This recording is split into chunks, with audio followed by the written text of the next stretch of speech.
হাসু আপার গত হওয়ার পর থেকেই রিলসে একটা গান ঘোরাঘুরি করছে। পলক আর টাকলা মুরাদ ছাগলের মতো লাফালাফি করছে, সাথে আবার তাদের দুজনের বিবাহিত স্ত্রীও আছে। কি সুন্দর! তারা লাফালাফি ও চিল্লাপাল্লা করে মনের ভাব প্রকাশ করছে তারা বিয়ে করবে। এরকম গুণ আওয়ামী শিল্প লীগের অনেক ছাগলদের মধ্যেই আছে। কেউ বাড়ি বাড়ি গিয়ে কারেন্ট বেচে, কেউ সুখের অভিনয় করে দেশাত্মবোধক গান গায়, যদিও চোখ দিয়ে পানি বের হয় না।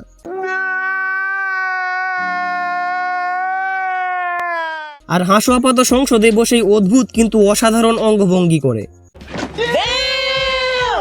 এই যে এত গুণ তাদের নাকিদা মুখিদা বের হয়, এগুলো কিন্তু পৃথিবীর অন্য কোনো জাতি উপভোগ করতে পারে না, শুধুমাত্র বাঙালি জাতিরাই এত কিছু উপভোগ করতে পারে। তো আজকের ভিডিও আওয়ামী শিল্প লীগের কয়েকটা বিশেষ কীর্তি নিয়ে। So guys, let's start the video. প্রথমেই কথা বলি এই দুইটা প্রাণীকে নিয়ে। গানের নাম বিয়ে নিয়ে কথা। তারা বনে জঙ্গলে কতক্ষণ লাফালাফি করে, রাস্তাঘাটে কতক্ষণ দৌড়াদৌড়ি করে, বাস। তো গান দেখে মানুষ সাধারণত বলে ভালো কিংবা খারাপ, তাদের লাফালাফি দেখে বলছে এইটা কোন ধরনের অসভ্যতামি।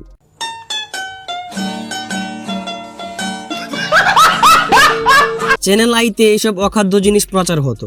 একে তো বাজেট নাই, তার উপর তাদের বাঁশ মার্কা গলা শুই না পাবলিকের কদম জোড়া কান্ধে উঠে গেছে। আবার এই গানে তাদের বিবাহিত স্ত্রীরাও অংশগ্রহণ করছে। কি সুন্দর!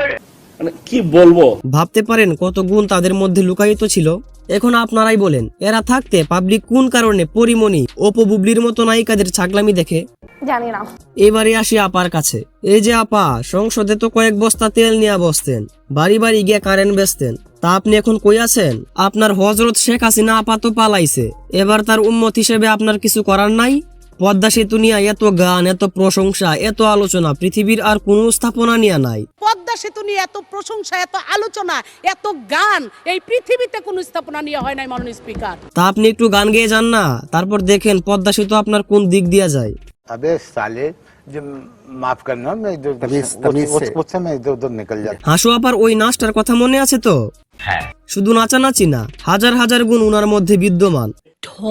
অনেক গুণ থাকার কারণে সম্মানপূর্বক ওনার নামের প্রথমে আমি হযরত লাগাতে চাই।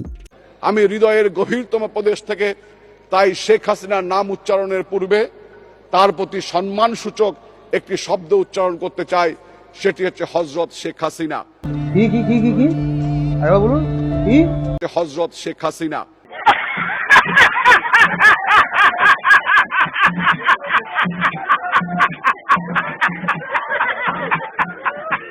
এই যে মানুষটার সামনে দিয়ে পিছন দিয়ে এত তেল মারলেন, কোনো লাভ হইছে?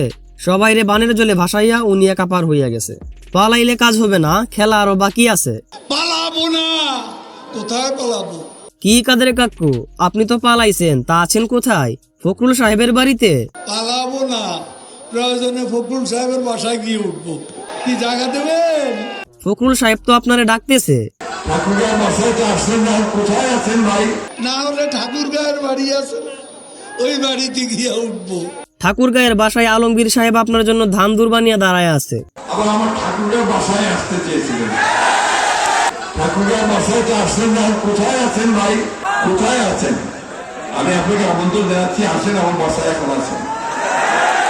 ভালোই হলো আপা গেছে, ভারতবাসীকে রান্নার নতুন নতুন কায়দা শিখাতে পারবে।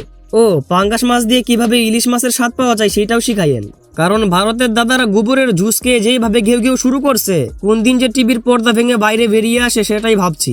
ইতিমধ্যে দাদার পিছন দিয়ে অগণিত বাঁশ ঢোকা শুরু হয়ে গেছে, সবাই সাবধানে থাকবেন, তা না হলে কোন দিকের বাস কোন দিক দিয়ে যায় টেরও পাইবেন না। সো গাইস, এই ছিল আজকের ভিডিও। ভালো থাকবেন, সুস্থ থাকবেন, আল্লাহ হাফেজ।